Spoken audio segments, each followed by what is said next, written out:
Europe 1, il est 7h. Europe 1 matin. Alexandre Lemaire. À la une de l'actualité, d'abord l'émotion à Aix-Malherbe dans l'Eure. Une marche blanche hier soir organisée à la mémoire d'Enzo. Cet adolescent apparemment sans histoire est tué pour un simple mauvais regard.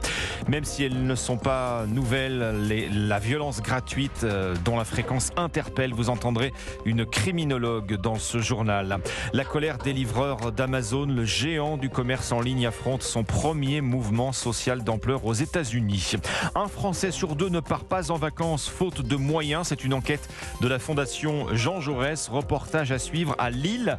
La ville propose un parc d'activités entièrement gratuit. Et puis le football. Sochaux sauvé du dépôt de bilan. Le repreneur n'est autre que Romain Peugeot, l'arrière-petit-fils de la famille Peugeot.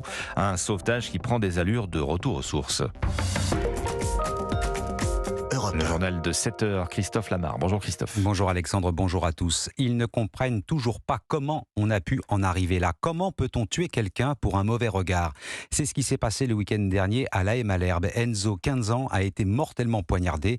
Depuis, les 1500 habitants de ce village de l'Eure cherchent des explications sans trouver de réponse. Hier, leur sidération était palpable lors de la marche blanche organisée à la mémoire de l'adolescent. Reportage Geoffrey Branger. La marche blanche s'élance, les motos ouvrent la voie, Enzo était un passionné. De nombreux motards sont venus lui rendre hommage, comme Thomas, encore sous le choc. D'apprendre ça entre jeunes, surtout du village à côté, quoi. Je sais pas, je comprends pas là, j'arrive pas à comprendre. On vit dans un monde vraiment incompréhensible. Dans ce village de 1500 habitants, difficile de comprendre, Véronique, très émue, rose blanche à la main, avance vers le terrain de foot où Enzo venait jouer avec ses amis. Perdre un enfant comme ça, pour rien, c'est pas normal. Ce serait mon fils, un de mes enfants, je pèterais les plombs. J'ai amené ma petite fille, justement, pour lui montrer la vie, ce que c'est maintenant. Vous vous rendez compte, il était en train de marcher avec son ami. Ah non, moi je suis désolée. La gorge serrée, elle n'arrive pas à finir sa phrase. Jean, lui aussi, est venu en famille. Il est abasourdi par tant de violence. Ça aurait pu arriver à mes petits-enfants. Et je suis outré, je suis là pour soutenir la famille, quoi. Se balader avec un couteau, c'est déjà prémédité, quoi, en fait. Je suis triste pour la famille, mais puis je suis en colère parce que c'est pas qu'un cas unique, ça arrive tout le temps, tous les jours. Je pense à un simple regard, vous vous rendez compte. Plusieurs centaines de personnes sont venues rendre hommage à la mémoire d'Enzo. Ici, c'est tout un village qui est meurtri par cette disparition. Un reportage Geoffrey Branger, l'auteur présumé du coup de couteau mortel, est âgé de 15 ans comme Enzo. Il a été mis en examen pour homicide volontaire. Cette violence gratuite entre adolescents n'est pas nouvelle, mais le nombre de faits est en progression. Une logique en passe de devenir banale. Tu me vexes, je te frappe, tu m'indisposes, je te tue. Marjorie Sueur est psychologue et criminologue. Elle s'inquiète de la recrudescence de ce genre d'affaires. Il y a plusieurs paramètres. Il peut y avoir une identification, comme si aujourd'hui la violence était le moyen, la solution à tout différent qu'on pouvait rencontrer. Pour intégrer un groupe ou pour se faire valoir ou pour montrer qu'ils sont soi-disant des hommes, puisque c'est ça en fait qu'ils cherchent à se prouver, ils peuvent effectivement aller de plus en plus loin dans les actes qu'ils peuvent poser. Après, ça peut aussi s'expliquer par le fait qu'il n'y a pas trop de communication entre les adultes et les enfants. On ne leur rappelle pas assez les règles. La réponse pénale, quand elle apparaît, selon la situation, elle apparaît de manière tardive et ça perd le sens pour l'adolescent. Et d'ici à ce qu'ils aient évolué dans un milieu où la transgression de règles fait partie de leurs normes, vous comprenez bien qu'ils ne sont que dans la reproduction de ce qu'eux, ils ont intégré comme quelque chose de normal. Marjorie Sueur, psychologue et criminologue avec Guillaume Dominguez. Son décès avait fait de lui le symbole des violences policières et du racisme. Le parquet de Paris réclame un non-lieu dans l'enquête sur la mort d'Adama Traoré. Ce jeune de 24 ans avait succombé peu de temps après son interpellation par les gendarmes. Une illustration concrète à présent des conséquences des émeutes urbaines. Certains habitants ont vu leur quotidien bouleversé. C'est le cas des résidents de cet immeuble de Chevilly-la-Rue en région parisienne. L'immeuble est construit au-dessus d'un supermarché pris pour cible par les émeutiers.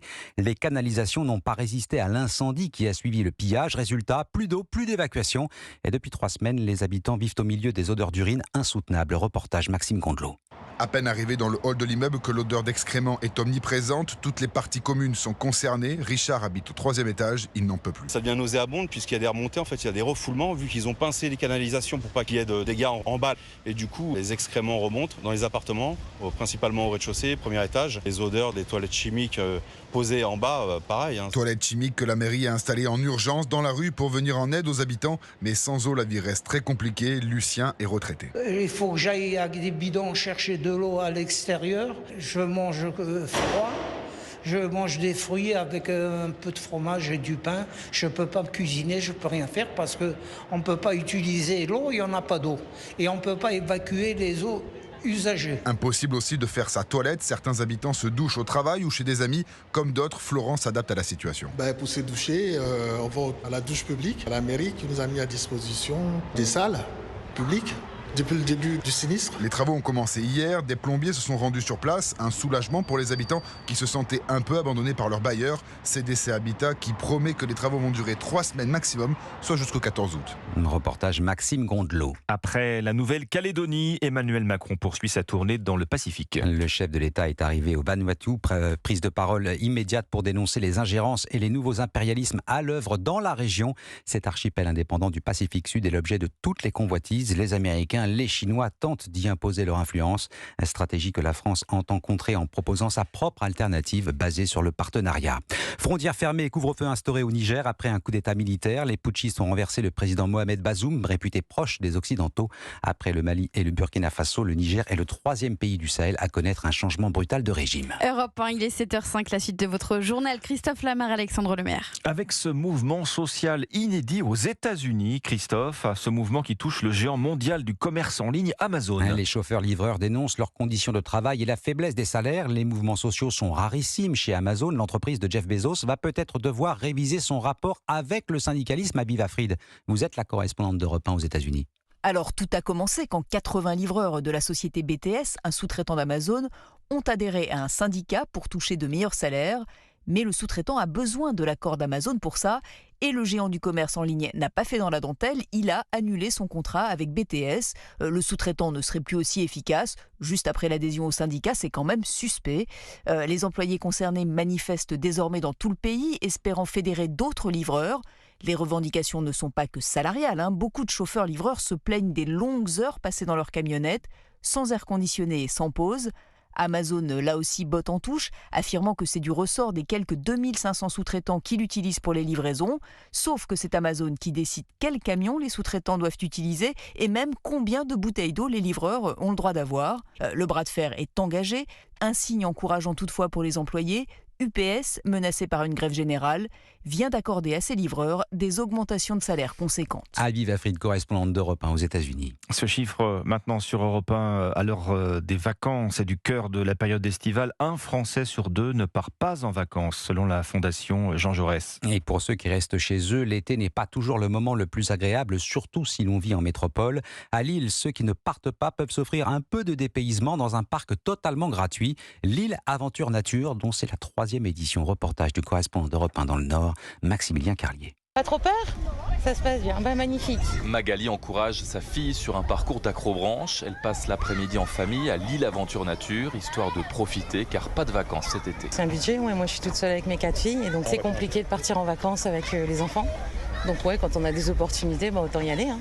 En plus, il fait beau. Ici, ambiance farniente avec transat, palmiers, brumisateur pour se rafraîchir. Christiane est venue avec son petit-fils Kylian. Il y a beaucoup d'activités, tyroliennes, jeux d'eau, toboggan. Plutôt que de rester enfermés à la maison, au moins ils peuvent jouer et puis voir d'autres enfants, jouer avec d'autres enfants aussi. Et tout est gratuit, ajoute-t-elle. En ces temps d'inflation, ce parc est indispensable, estime Arnaud Deslandes, adjoint au maire à Lille. C'est une porte pour s'évader un peu, dans un quotidien qui n'est pas toujours simple. Dans les quartiers sud de la ville, c'est près de 70% des familles qui partiront pas en vacances. Les inscriptions ont d'ailleurs explosé dans les centres de loisirs et centres sociaux, selon cet élu. La municipalité demande à l'État des fonds supplémentaires pour ceux qui sont privés de vacances cet été. Lille, Maximilien Carlier, Europe 1.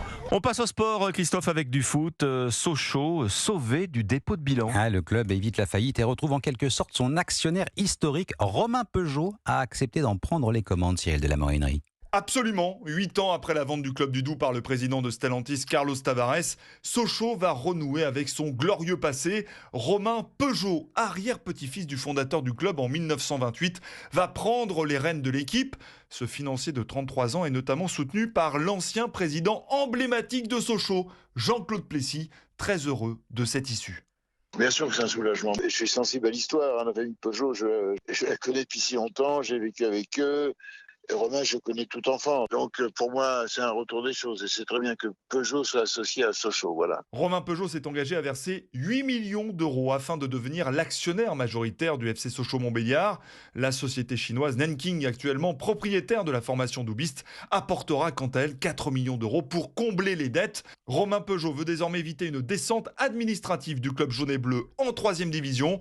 Le futur propriétaire est en train de constituer un dossier pour convaincre le CNOSF de maintenir Sochaux en Ligue 2. Cyril de la Morinerie du service des sports Dans China de Color. On ne connaît pas effectivement les causes de sa mort. Merci Christophe, il est 7h10.